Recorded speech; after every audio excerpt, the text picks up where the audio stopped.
तर मी आज बनवणार आहे हेल्दी असं नाश्त्याची रेसिपी। त्यासाठी मी एक गाजर उभं कट करून घेतलंय, एक बटाटा साल काढून उभा कट करून घेतलाय, एक शिमला मिरची उभी कट करून घेतली आणि हिरवी मिरची 2 बारीक कट करून घेतलेत आणि एक मोठा कांदा उभा कट करून घेतलाय।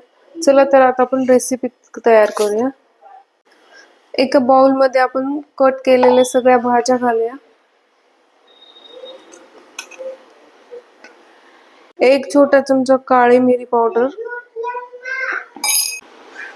एक चमचाभर हळद आणि चवीपुरतं मीठ, एक छोटा चमचा जिरे पूड आणि एक वाटीभर हे गव्हाचं पीठ आहे ते ऍड करूया आणि थोडं थोडं पाणी घालून सगळं मळून घेऊया। जेवढं लागेल तेवढंच पाणी घालायचं। पीठ अशा टाइप मध्ये मळून घ्यायचं बघा, जास्त पातळ नाही करायचं। जेवढं लागेल मळताना जेवढं लागेल तेवढंच पाणी थोडं थोडं थोडं ऍड करून मिक्स करायचं। ते तूप घालून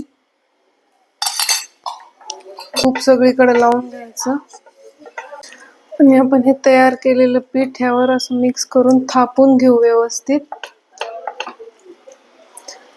आणि हे लो फ्लेम वरच हे असं व्यवस्थित थापून घ्यायचं।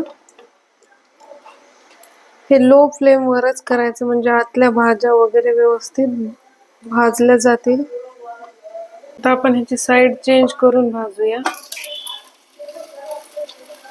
आपला हेल्दी आणि टेस्टी पराठा झाला तयार।